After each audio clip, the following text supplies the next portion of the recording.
ਵਾਹਿਗੁਰੂ ਜੀ ਕਾ ਖਾਲਸਾ ਵਾਹਿਗੁਰੂ ਜੀ ਕੀ ਫਤਿਹ। ਸਤਿਕਾਰਯੋਗ ਖਾਲਸਾ ਜੀਓ, ਏਕ ਨੂੰ ਰੇਡੀਓ ਦੇ ਪਰਿਵਾਰ ਵਿੱਚ ਦਾਸ ਮਲਕੀਤ ਸਿੰਘ ਆਪ ਸਭ ਗੁਰਸਿੱਖਾਂ ਦਾ ਤਹਿ ਦਿਲ ਤੋਂ ਸਵਾਗਤ ਕਰਦਾ ਹੈ ਜੀ। ਸੋ ਖਾਲਸਾ ਜੀ, ਜਿਵੇਂ ਆਪਾਂ ਬੇਨਤੀ ਕੀਤੀ ਸੀ ਵੀ ਆਪਾਂ ਜਲਦ ਪ੍ਰੋਗਰਾਮ ਲੈ ਕੇ ਆਵਾਂਗੇ, ਰਾਖਸ਼ਸ ਕੇ ਕਾਮਰੇਡ ਹਰਨਾਕਸ਼ ਕੇ ਕਾਮਰੇਡ। ਅੱਜ ਉਸ ਪ੍ਰੋਗਰਾਮ ਦਾ ਪਹਿਲਾ ਪਾਰਟ ਲੈ ਕੇ ਤੁਹਾਡੇ ਚਰਨਾਂ ਵਿੱਚ ਹਾਜ਼ਰ ਹੋਏ ਆ ਜੀ।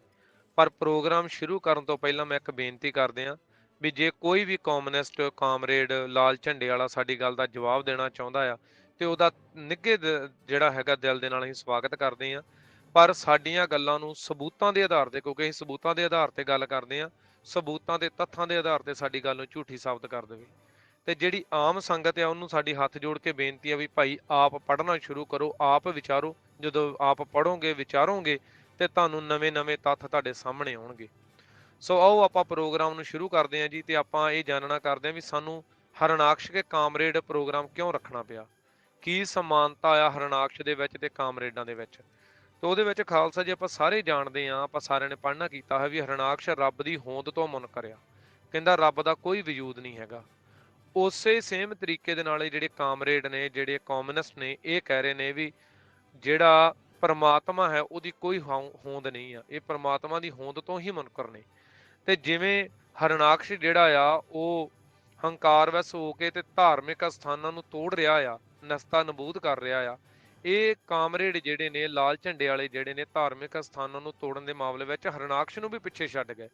ਤੁਸੀਂ ਇਹਦੇ ਵਿੱਚ ਮੈਂ ਪਹਿਲੀ ਐਗਜ਼ਾਮਪਲ ਤੁਹਾਨੂੰ ਰਸ਼ੀਆ ਦੀ ਦਵਾਂਗਾ।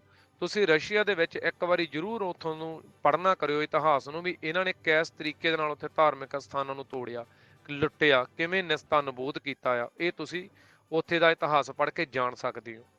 ਤੇ ਦੂਸਰੀ ਗੱਲ, ਜਿਵੇਂ ਹਰਨਾਕਸ਼ ਕਹਿ ਰਿਹਾ ਆ ਬਈ ਸਾਰਿਆਂ ਲੋਕਾਂ ਦੇ ਕੋਲੋਂ ਪਹਿਲਾਂ ਜਿਹੜੀ ਆਮ ਜਨਤਾ ਸੀ ਉਹਨਾਂ ਦੇ ਕੋਲੋਂ ਉਹਨਾਂ ਦੀਆਂ ਘਰ ਬਾਹਰ ਜ਼ਮੀਨਾਂ ਕੰਮਕਾਜ ਖੋਹ ਲੈਂਦਾ ਆ ਤੇ ਫਿਰ ਇਹ ਕਹਿੰਦਾ ਵੀ ਮੈਂ ਹੁਣ ਦਾਤਾਂ ਦੇਣ ਵਾਲਾ ਆ, ਮੇਥੋਂ ਦਾਤ ਮੰਗੋ। ਉਸੇ ਹੀ ਸੇਮ ਜਿਹੜਾ ਹੈਗਾ ਰਾਸਤੇ ਤੇ ਚੱਲਦੇ ਹੋਏ ਇਹ ਕਾਮਰੇਡ ਨੇ, ਕਮਿਊਨਿਸਟ ਨੇ, ਇਹਨਾਂ ਦੀ ਵੀ ਵਿਚਾਰਧਾਰਾ ਇਹ ਗੱਲ ਕਹਿੰਦੀ ਆ ਵੀ ਤੁਹਾਡੀ ਜਿਹੜੀ ਜ਼ਮੀਨ ਆ ਉਹ ਤੁਹਾਡੀ ਨਹੀਂਗੀ, ਉਹ ਸੈਂਟਰ ਸਰਕਾਰ ਦੀ ਆ।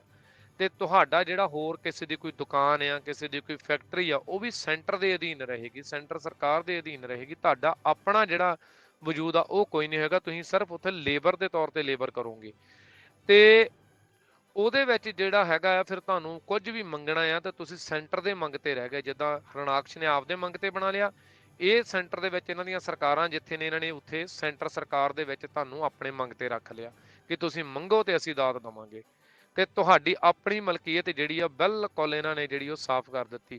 ਇੱਕ ਇਹਦੇ ਵਿੱਚ ਮੈਂ ਹੋਰ ਐਗਜ਼ਾਮਪਲ ਤੁਹਾਨੂੰ ਦਿੰਦਾ ਜਾਵਾਂ ਵੀ ਜਿੱਦਾਂ ਹੁਣ ਤੁਸੀਂ ਘਰਾਂ ਦੇ ਵਿੱਚ ਬੈਠ ਕੇ ਮੇਰੀ ਗੱਲ ਸੁਣ ਰਹੇ ਹੋ, ਆਪਦੇ ਬੱਚਿਆਂ ਦੇ ਵਿੱਚ ਬੈਠ ਕੇ ਗੱਲਬਾਤ ਸੁਣ ਰਹੇ ਹੋ, ਤੇ ਉਹਦੇ ਵਿੱਚ ਇਹ ਆ ਕਿ ਪਤਾ ਨਹੀਂ ਜਿੱਥੇ ਇਹਨਾਂ ਦੀਆਂ ਸਰਕਾਰਾਂ ਕਿੱਥੇ ਸਵੇਰ ਨੂੰ ਆ ਕੇ ਤੁਹਾਨੂੰ ਕਹਿ ਦਿੱਤਾ ਜਾਣਾ ਵੀ ਭਾਈ ਤੁਹਾਡੇ ਘਰ ਨੂੰ ਅਸੀਂ ਅਪਾਰਟਮੈਂਟ ਵਿੱਚ ਤਬਦੀਲ ਕਰ ਰਹੇ ਹਾਂ, ਇਹ ਘਰ ਤੁਹਾਡਾ ਨਹੀਂ ਰਿਹਾ ਅੱਜ ਤੋਂ। ਤੇ ਤੁਸੀਂ ਉੱਥੇ ਇਹਨਾਂ ਦਾ ਕੋਈ ਵਿਰੋਧ ਨਹੀਂ ਕਰ ਸਕੋਗੇ, ਤੁਹਾਨੂੰ ਮੰਨਣਾ ਪਵੇਗਾ ਵੀ ਠੀਕ ਆ ਜੀ, ਇਹ ਘਰ ਜਿਹੜਾ ਸੀਗਾ ਤੁਹਾਡਾ ਸੀ ਤੇ ਅੱਜ ਤੁਸੀਂ ਇਹਨੂੰ ਅਪਾਰਟਮੈਂਟ 'ਚ ਬਦਲਤਾ, ਠੀਕ ਆ ਜੀ। ਬਸ ਇਸ ਤਰੀਕੇ ਦੇ ਨਾਲ ਦੀ ਤੁਹਾਡੀ ਜ਼ਿੰਦਗੀ ਹੋਵੇਗੀ। ਇਹ ਹਰਨਾਕਸ਼ ਦੀ ਵੀ ਸੋਚ ਇਹੀ ਸੀ ਤੇ ਇਹਨਾਂ ਕਾਮਰੇਡਾਂ ਦੀ ਸੋਚ ਵੀ ਇਹੀ ਆ। ਉਸ ਤੋਂ ਅੱਗੇ ਜਿਹੜਾ ਆਪਾਂ ਜਦੋਂ ਦੇਖਦੇ ਹਾਂ ਤੇ ਹਰਨਾਕਸ਼ ਜਿਹੜਾ ਹੈਗਾ ਆ ਉਹ ਵਿਰੋਧੀ ਵਿਚਾਰਧਾਰਾ ਨੂੰ ਪੈਦਾ ਹੋਣ ਤੋਂ ਪਹਿਲਾਂ ਖਤਮ ਕਰਨਾ ਚਾਹੁੰਦਾ। ਜਿਵੇਂ ਉਹਦਾ ਆਪਦਾ ਪੁੱਤਰ ਜਿਹੜਾ ਹੈਗਾ ਆ ਉਹ ਵਿਰੋਧੀ ਵਿਚਾਰਧਾਰਾ ਨੂੰ ਖਤਮ ਕਰ ਰਿਹਾ, ਸੇਮ ਉਸੇ ਤਰੀਕੇ ਦੇ ਨਾਲ ਇਹ ਜਿਹੜੇ ਕਾਮਿਊਨਿਸਟ ਨੇ, ਜਿਹੜੇ ਕਾਮਰੇਡ ਨੇ, ਇਹ ਵਿਰੋਧੀ ਵਿਚਾਰਧਾਰਾ ਨੂੰ ਖਤਮ ਕਰ ਰਹੇ ਨੇ। ਤੇ ਜਿਵੇਂ ਆਪਾਂ ਚੀਨ ਦਾ ਇਤਿਹਾਸ ਦੇਖ ਲੈਂਦੇ ਆਪਾਂ, ਚੀਨ ਦੇ ਵੱਲ ਜਦੋਂ ਝਾਤ ਮਾਰਦੇ ਤਾਂ ਉੱਥੇ ਵਿਰੋਧੀ ਪਾਰਟੀ ਬਣਾਉਣ ਦਾ ਕਾਨੂੰਨ ਨਹੀਂ ਹੈਗਾ। ਕਾਨੂੰਨਨ ਤੌਰ ਤੇ ਤੁਸੀਂ ਵਿਰੋਧੀ ਪਾਰਟੀ ਨਹੀਂ ਬਣਾ ਸਕਦੇ। ਹਾਲਾਂਕਿ ਸਾਰਿਆਂ ਦੇਸ਼ਾਂ ਦੇ ਵਿੱਚ ਇਹ ਮੰਨਿਆ ਜਾਂਦਾ ਵੀ ਜਿੰਨਾ ਚਿਰ ਵਿਰੋਧੀ ਧਿਰ ਨਾ ਹੋਊਗੀ ਤੇ ਲੋਕਤੰਤਰ ਨਹੀਂ ਹੋ ਸਕਦਾ, ਕਿਉਂਕਿ ਜਦੋਂ ਸਰਕਾਰ ਦਾ ਵਿਰੋਧ ਕਰਨ ਵਾਲੇ ਕੋਈ ਨਾ ਬਚਿਆ ਤੇ ਫਿਰ ਉਹ ਜੋ ਮਰਜ਼ੀ ਫੈਸਲੇ ਲਵੇ। ਪਰ ਚੀਨ ਦੇ ਵਿੱਚ ਇਦੋਂ ਉਲਟ ਆ, ਉੱਥੇ ਵਿਰੋਧੀ ਜਿਹੜੀ ਹੈਗੀ ਆ ਧਿਰ ਤੁਸੀਂ ਖੜੀ ਨਹੀਂ ਕਰ ਸਕਦੇ।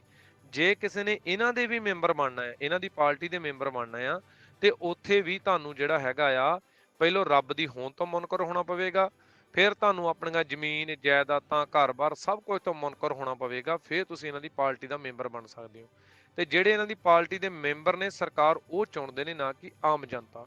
ਹੁਣ ਤੁਸੀਂ ਇੱਕ ਦਿਲ ਤੇ ਹੱਥ ਰੱਖ ਕੇ ਸੋਚੋ, ਜਿਹੜਾ ਬੰਦਾ ਕਹਿੰਦਾ ਵੀ ਨਾ ਮੇਰਾ ਕੋਈ ਧਰਮ ਹੈ ਜੀ, ਮੈਂ ਧਰਮ ਵੀ ਛੱਡਿਆ, ਮੇਰੀ ਜ਼ਮੀਨ ਜਾਇਦਾਦ ਵੀ ਕੋਈ ਨਹੀਂ ਮੈਂ ਉਹ ਵੀ ਛੱਡੀ, ਦੁਕਾਨਦਾਰੀ ਕੋਈ ਨਹੀਂ ਮੈਂ ਉਹ ਵੀ ਛੱਡੀ, ਘਰ-ਬਾਰ ਵੀ ਕੋਈ ਨਹੀਂ ਮੈਂ ਉਹ ਵੀ ਛੱਡਿਆ, ਸਾਰਾ ਕੁਝ ਤੁਹਾਨੂੰ ਹੀ ਦੇ ਦਿੱਤਾ, ਫਿਰ ਉਹ ਬੰਦਾ ਕਿਹੜੇ ਤਰੀਕੇ ਨਾਲ ਆਪਾਂ ਕਹਿ ਸਕਦੇ ਵੀ ਉਹ ਕੋਈ ਫੈਸਲਾ ਲੈਣ ਦੇ ਜਿਹੜਾ ਸਥਿਤੀ ਦੇ ਵਿੱਚ ਉਹ ਰਹਿ ਗਿਆ? ਉਹ ਤੇ ਫਿਰ ਉਹੀ ਕਰੇਗਾ ਨਾ ਜੋ ਇਹ ਕਹਿਣਗੇ ਵੀ ਜੋ ਅਸੀਂ ਕਹਿਤਾ ਉੱਤੇ ਹਮੀ ਭਰ, ਤੇ ਇਸ ਤਰੀਕੇ ਦੇ ਨਾਲ ਇਹ ਸਰਕਾਰਾਂ ਨੂੰ ਚੁਣਦੇ ਨੇ।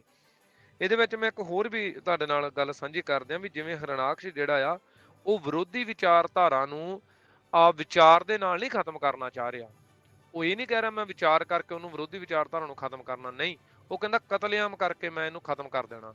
ਉਸੇ ਤਰੀਕੇ ਦੇ ਨਾਲ ਇਹ ਕਮਿਊਨਿਸਟ, ਇਹ ਲਾਲ ਝੰਡੇ ਵਾਲੇ ਕਾਮਰੇਡ ਨੇ ਜਿਹੜੇ ਕਹਿੰਦੇ ਨੇ ਜਿੱਥੇ ਜਿੱਥੇ ਵੀ ਇਹਨਾਂ ਦਾ ਰਾਜ ਆਇਆ ਇਹਨਾਂ ਨੇ ਉੱਥੇ ਕਤਲੇਆਮ ਕਰ ਦਿੱਤੇ ਲੋਕਾਂ ਦੇ। ਕਿਉਂ? ਕਿਉਂਕਿ ਉਹ ਵਿਰੋਧੀ ਵਿਚਾਰਧਾਰਾ ਵਾਲੇ ਨੇ, ਉਹ ਰੱਬ ਦੀ ਹੋਂਦ ਨੂੰ ਮੰਨਦੇ ਨੇ, ਇਹਨਾਂ ਨੇ ਕਤਲੇਆਮ ਉੱਥੇ ਕੀਤੇ ਆ। ਇਹਦੇ ਵਿੱਚ ਤੁਸੀਂ ਜਿਵੇਂ ਅੱਗੇ ਬੇਨਤੀ ਕੀਤੀ ਹੈ ਰੂਸ, ਕੋਰੀਆ, ਯੂਕਰੇਨ, ਕਿਸੇ ਵੀ ਮੁਲਕ ਦੀ ਉਦਾਹਰਣ ਲੈ ਕੇ ਉਹਨੂੰ ਪੜ੍ਹਨਾ ਕਰ ਸਕਦੇ ਹੋ। ਅਸੀਂ ਜਿੰਨੇ ਯੋਗ ਹਾਂ ਸਬੂਤ ਤੁਹਾਡੇ ਨਾਲ ਰੱਖੇ ਨੇ। ਉਸ ਤੋਂ ਬਾਅਦ ਜਿਵੇਂ ਆਪਾਂ ਜਾਣਦੇ ਹਾਂ ਵੀ ਜਿਹੜਾ ਹਰਨਾਕਸ਼ ਆ ਉਹ ਲੋਕਾਂ ਦਾ ਕਤਲ ਸਿਰਫ ਇਸ ਲਈ ਕਰ ਰਿਹਾ ਕਿਉਂਕਿ ਉਹ ਧਰਮੀ ਨੇ, ਉਹ ਧਰਮ ਨੂੰ ਮੰਨਦੇ ਨੇ, ਉਹ ਆਪਣੀ ਆਜ਼ਾਦੀ ਨੂੰ ਮੰਨਦੇ ਨੇ, ਉਹ ਆਪਣੀ ਮਲਕੀਅਤ ਨੂੰ ਆਪਣੀ ਮਲਕੀਅਤ ਕਹਿ ਰਹੇ ਨੇ। ਉਸੇ ਹੀ ਤਰੀਕੇ ਦੇ ਨਾਲ ਇਹ ਫਿਰ ਲੋਕਾਂ ਦਾ ਕਤਲੇਆਮ ਕਰਦੇ ਨੇ। ਇਹਦੇ ਵਿੱਚ ਤੁਸੀਂ ਦੇਖੋ ਬਈ ਤਿੱਬਤ ਦੇ ਵਿੱਚ ਜਿਹੜਾ ਕਤਲੇਆਮ ਕੀਤਾ ਗਿਆ ਆ ਉਹ ਕਤਲੇਆਮ ਇਹਨਾਂ ਲੋਕਾਂ ਨੇ ਸਿਰਫ ਇਸ ਲਈ ਕੀਤਾ ਕਿਉਂਕਿ ਤਿੱਬਤ ਦੇ ਲੋਕ ਕਹਿੰਦੇ ਸੀ ਵੀ ਅਸੀਂ ਧਰਮੀ ਆ, ਤੇ ਉਹਨਾਂ ਦਾ ਜਿਹੜਾ ਦਾਈ ਲਾਮਾ ਨਾਂ ਦਾ ਧਾਰਮਿਕ ਗੁਰੂ ਆ, ਠੀਕ ਹੈ ਜੀ, ਉਹ ਅੱਜ ਵੀ ਭਾਰਤ ਵਿੱਚ ਸ਼ਰਨ ਲੈ ਕੇ ਲੈ ਰਿਹਾ। ਉਸ ਧਰਮ ਗੁਰੂ ਦਾ ਗੁਨਾਹ ਇੰਨਾ ਆ ਕਿ ਉਹ ਆਪਣੇ ਧਰਮ ਨੂੰ ਮੰਨ ਰਿਹਾ ਔਰ ਇਹ ਧਰਮ ਨੂੰ ਬਰਦਾਸ਼ਤ ਨਹੀਂ ਕਰ ਰਹੇ, ਤਾਂ ਕਰਕੇ ਉਹਦਾ ਕਤਲੇਆਮ ਕੀਤਾ ਆ। ਸੋ ਹੁਣ ਤੁਸੀਂ ਸੋਚ ਕੇ ਦੇਖਿਓ, ਹਰਨਾਕਸ਼ ਵੀ ਇਸ ਲਈ ਕਤਲ ਕਰ ਰਿਹਾ ਕਿ ਲੋਕੀ ਧਰਮ ਨੂੰ ਮੰਨਦੇ, ਮੈਂ ਮੰਨਣ ਨਹੀਂ ਦੇਣਾ। ਇਹ ਵੀ ਲੋਕ ਬਿਲਕੁਲ ਉਸੇ ਤਰੀਕੇ ਨਾਲ ਕਤਲ ਕਰ ਰਹੇ ਨੇ ਕਿ ਇਹ ਲੋਕ ਧਰਮ ਨੂੰ ਮੰਨਦੇ ਨੇ, ਅਸੀਂ ਇਹਨਾਂ ਦਾ ਕਤਲ ਕਰਨਾ। ਇਸੇ ਤਰੀਕੇ ਦੇ ਨਾਲ ਹੀ ਦੋਨਾਂ ਦੀ ਮਗਰ ਸੋਚ ਇੱਕੋ ਹੀ ਕੰਮ ਕਰ ਰਹੀ ਹੈ। ਅੱਗੇ ਆਪਾਂ ਦੁਨੀਆ ਦੇ ਜਿਹੜੇ ਵੱਡੇ ਕਤਲੇਆਮ ਹੋਏ ਨੇ ਜਦੋਂ ਉਹਨਾਂ ਦੀ ਗੱਲ ਕਰਾਂਗੇ ਤਾਂ ਦੁਨੀਆ ਦੇ ਸਭ ਤੋਂ ਵੱਡੇ ਕਤਲੇਆਮ ਵੀ ਇਹਨਾਂ ਦੀ ਝੋਲੀ ਦੇ ਵਿੱਚ ਹੀ ਪੈਂਦੇ ਨੇ। ਸੋ ਇਹਦੇ ਵਿੱਚ ਇਹਨਾਂ ਦਾ ਕਤਲ ਕਰਨ ਦਾ ਤਰੀਕਾ ਇੱਕ ਬੜਾ ਵੱਖਰਾ ਆ। ਜਿਵੇਂ ਆਪਾਂ ਕੋਈ ਵੀ ਜਦੋਂ ਘੱਲੂਘਾਰਾ ਪੜ੍ਹਦੇ ਆ, ਕੋਈ ਵੀ ਜੈਨੋਸਾਈਡ ਪੜ੍ਹਦੇ ਆ, ਉਹਦੇ ਵਿੱਚ ਕੀ ਹੁੰਦਾ ਆ ਵੀ ਦੋ ਕਮਿਊਨਿਟੀਆਂ ਜਿਹੜੀਆਂ ਨੇ ਉਹਨਾਂ ਦੀ ਆਪਸ ਵਿੱਚ ਜਿਹੜੀ ਆ ਉਹ ਦੰਗਾ ਹੁੰਦਾ ਆ, ਤੇ ਉਹਦੇ ਵਿੱਚ ਜਿਹੜੀ ਬਹੁ ਗਿਣਤੀ ਆ ਉਹ ਘੱਟ ਗਿਣਤੀਆਂ ਨੂੰ ਮਾਰਦੀ ਆ। ਪਰ ਜਦੋਂ ਇਹਨਾਂ ਦੇ ਕੀਤੇ ਹੋਏ ਕਤਲੇਆਮ ਨੂੰ ਤੁਸੀਂ ਪੜ੍ਹਦੇ ਹੋ ਤੇ ਇਹਨਾਂ ਨੇ ਕਤਲੇਆਮ ਇਸ ਤਰੀਕੇ ਨਾਲ ਕੀਤਾ ਕਿ ਆਰਮੀ ਨੂੰ ਕਹਿ ਕੇ ਕਿ ਇਸ ਕਮਿਊਨਿਟੀ ਨੂੰ ਬਿਲਕੁਲ ਖਤਮ ਕਰ ਦਿਓ, ਕਿਉਂਕਿ ਉਹ ਕਮਿਊਨਿਟੀ ਜਿਹੜੀ ਆ ਉਹ ਪਰਮਾਤਮਾ ਨੂੰ ਮੰਨ ਰਹੀ ਆ, ਉਹ ਖੁਦ ਮੁਖਤਿਆਰੀ ਦੀ ਗੱਲ ਕਰ ਰਹੀ ਆ, ਇਸ ਲਈ ਉਹਨਾਂ ਨੂੰ ਖਤਮ ਕਰ ਦਿਓ। ਤੇ ਇਹਨਾਂ ਨੇ ਵੱਡੇ ਵੱਡੇ ਕਤਲੇਆਮ ਜਿਹੜੇ ਨੇ ਉਹ ਆਰਮੀ ਤੋਂ ਕਰਵਾਏ ਨੇ। ਤੇ ਹੈਰਾਨ ਰਹਿ ਜਾਓਗੇ ਗਿਣਤੀ ਜਾਣ ਕੇ ਕਿ ਦੁਨੀਆ ਦੇ ਵਿੱਚ 1.3 ਮਿਲੀਅਨ ਲੋਕਾਂ ਤੋਂ ਵੱਧ ਲੋਕ ਇਹਨਾਂ ਨੇ ਆਰਮੀਆਂ ਤੋਂ ਇਸੇ ਤਰੀਕੇ ਨਾਲ ਕਤਲ ਕਰਵਾ ਦਿੱਤੇ। ਸੋ ਇਹ ਸੋਚ ਕੇ ਦੇਖੋ ਵੀ ਉਸ 1.3 ਮਿਲੀਅਨ ਲੋਕਾਂ ਦਾ ਕਸੂਰ ਸਿਰਫ ਇੰਨਾ ਸੀ ਕਿ ਉਹ ਲੋਕ ਪਰਮਾਤਮਾ ਦੀ ਹੋਂਦ ਨੂੰ ਮੰਨਦੇ ਸੀ, ਉਹ ਖੁਦ ਮੁਖਤਿਆਰੀ ਦੀ ਗੱਲ ਕਰਦੇ ਸੀ, ਉਹ ਕਹਿੰਦੇ ਸੀ ਜ਼ਮੀਨਾਂ ਸਾਡੀਆਂ ਆ, ਘਰ-ਬਾਰ ਸਾਡੇ ਆ, ਦੁਕਾਨਾਂ ਸਾਡੀਆਂ ਨੇ। ਤੇ ਇਹ ਲੋਕਾਂ ਨੇ ਉਹਨਾਂ ਨੂੰ ਜਿਹੜਾ ਸੀ ਉਹ 1.3 ਮਿਲੀਅਨ ਲੋਕਾਂ ਤੋਂ ਉੱਪਰ ਲੋਕਾਂ ਦਾ ਕਤਲੇਆਮ ਕਰ ਦਿੱਤਾ। ਤੇ ਕਿਉਂਕਿ ਇਹਨਾਂ ਦਾ ਮੰਨਣਾ ਸੀ ਕਿ ਉਹਨਾਂ ਦਾ ਸਭ ਕੁਝ ਜਿਹੜਾ ਹੈਗਾ ਉਹ ਸੈਂਟਰ ਦੇ ਅਧੀਨ ਆ। ਤੇ ਹੁਣ ਇਹਦੇ ਵਿੱਚ ਮੈਂ ਤੁਹਾਨੂੰ ਪੁੱਛਣਾ ਚਾਹੁੰਦਾ ਵੀ ਜਿਹੜੇ ਲੋਕ ਮੇਰੀ ਗੱਲ ਨੂੰ ਸੁਣ ਰਹੇ ਨੇ ਉਹਨਾਂ ਨੂੰ ਮੈਂ ਪੁੱਛਣਾ ਚਾਹੁੰਦਾ ਕਿ ਤੁਸੀਂ ਇਹ ਗੁਨਾਹ ਤਾਂ ਨਹੀਂ ਕਰੋਗੇ, ਕਿ ਤੁਸੀਂ ਇਹ ਨਹੀਂ ਕਹੋਗੇ ਵੀ ਇਹ ਜ਼ਮੀਨਾਂ ਸਾਡੀਆਂ ਭਾਈ, ਅਸੀਂ ਮਿਹਨਤ ਨਾਲ ਬਣਾਈਆਂ, ਇਹ ਘਰ-ਬਾਰ ਜਿੱਥੇ ਸਾਡੇ ਬੱਚੇ ਬੈਠੇ ਆ ਸਾਡੀ ਮਿਹਨਤ ਨਾਲ ਬਣਾਇਆ, ਇਹ ਸਾਡਾ ਆ। ਜੇ ਤੁਸੀਂ ਕਹੋਗੇ ਵੀ ਇਹ ਸਾਡਾ ਆ ਤੇ ਕੱਲ ਨੂੰ ਤੁਹਾਡੇ ਨਾਲ ਵੀ ਇਹਨਾਂ ਨੇ ਸੇਮ ਕਰਨਾ, ਕਿਉਂਕਿ ਇਹਨਾਂ ਦੀ ਵਿਚਾਰਧਾਰਾ ਇਹ ਗੱਲ ਕਹਿ ਰਹੀ ਆ ਵੀ ਇਹ ਸਾਰਾ ਕੁਝ ਸੈਂਟਰ ਦਾ ਆ, ਤੁਹਾਡਾ ਕੁਝ ਵੀ ਨਹੀਂਗਾ।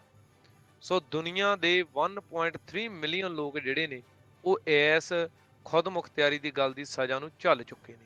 ਸੋ ਇਹਦੇ ਵਿੱਚ ਤੁਸੀਂ ਨੈਟ ਦੇ ਉੱਤੋਂ ਪੜ੍ਹਨਾ ਕਰ ਸਕਦੇ ਹੋ, ਜੇ ਕੋਈ ਨੂੰ ਕੋਈ ਲੱਗੇ ਗੱਲ ਵੀ ਇੱਧਰ ਉੱਧਰ ਗਈ ਆ ਉਹ ਆਪ ਨੈਟ ਤੋਂ ਵਿਚਾਰ ਸਕਦਾ। ਤੇ ਇਹਨਾਂ ਕਾਮਰੇਡਾਂ ਨੂੰ ਮੇਰਾ ਫਿਰ ਤੋਂ ਖੁੱਲਾ ਚੈਲੰਜ ਆ, ਸਾਡੀ ਗੱਲ ਨੂੰ ਸਬੂਤਾਂ ਦੇ ਤਹਿਤ ਕੱਟਿਓ ਤੇ ਤੁਸੀਂ ਦੱਸਿਓ ਸਾਨੂੰ, ਚਾਹੇ ਉਹ ਰਸ਼ੀਆ ਹੋਵੇ, ਚਾਹੇ ਯੂਕਰੇਨ ਹੋਵੇ, ਚਾਹੇ ਉਹ ਚੀਨ ਹੋਵੇ, ਤਿੱਬਤ ਹੋਵੇ, ਉੱਥੇ ਦੇ ਕਤਲੇਆਮ ਜਿਹੜੇ ਆ ਉਹ ਕਿਵੇਂ, ਜਿਹੜੇ ਕਤਲੇਆਮਾਂ ਦੀ ਤੁਸੀਂ ਜਿਹੜੀ ਗਵਾਹੀ ਉਹ ਭਰੋਗੇ, ਕਿਵੇਂ ਤੁਸੀਂ ਕਤਲੇਆਮ ਕੀਤੇ ਨੇ। ਇਹ ਗੱਲ ਜਿਹੜੀ ਆ ਉੱਥੋਂ ਦੇ ਲੋਕਾਂ ਦੇ ਕੋਲੋਂ ਨੈਟ ਦੇ ਉੱਤੇ ਜਿਹੜੀ ਆ ਆਮ ਜਾਣੀ ਜਾ ਸਕਦੀ ਹੈ ਵੀ ਕਿਸ ਤਰੀਕੇ ਦੇ ਕਤਲੇਆਮ ਉੱਥੇ ਹੋਏ ਨੇ।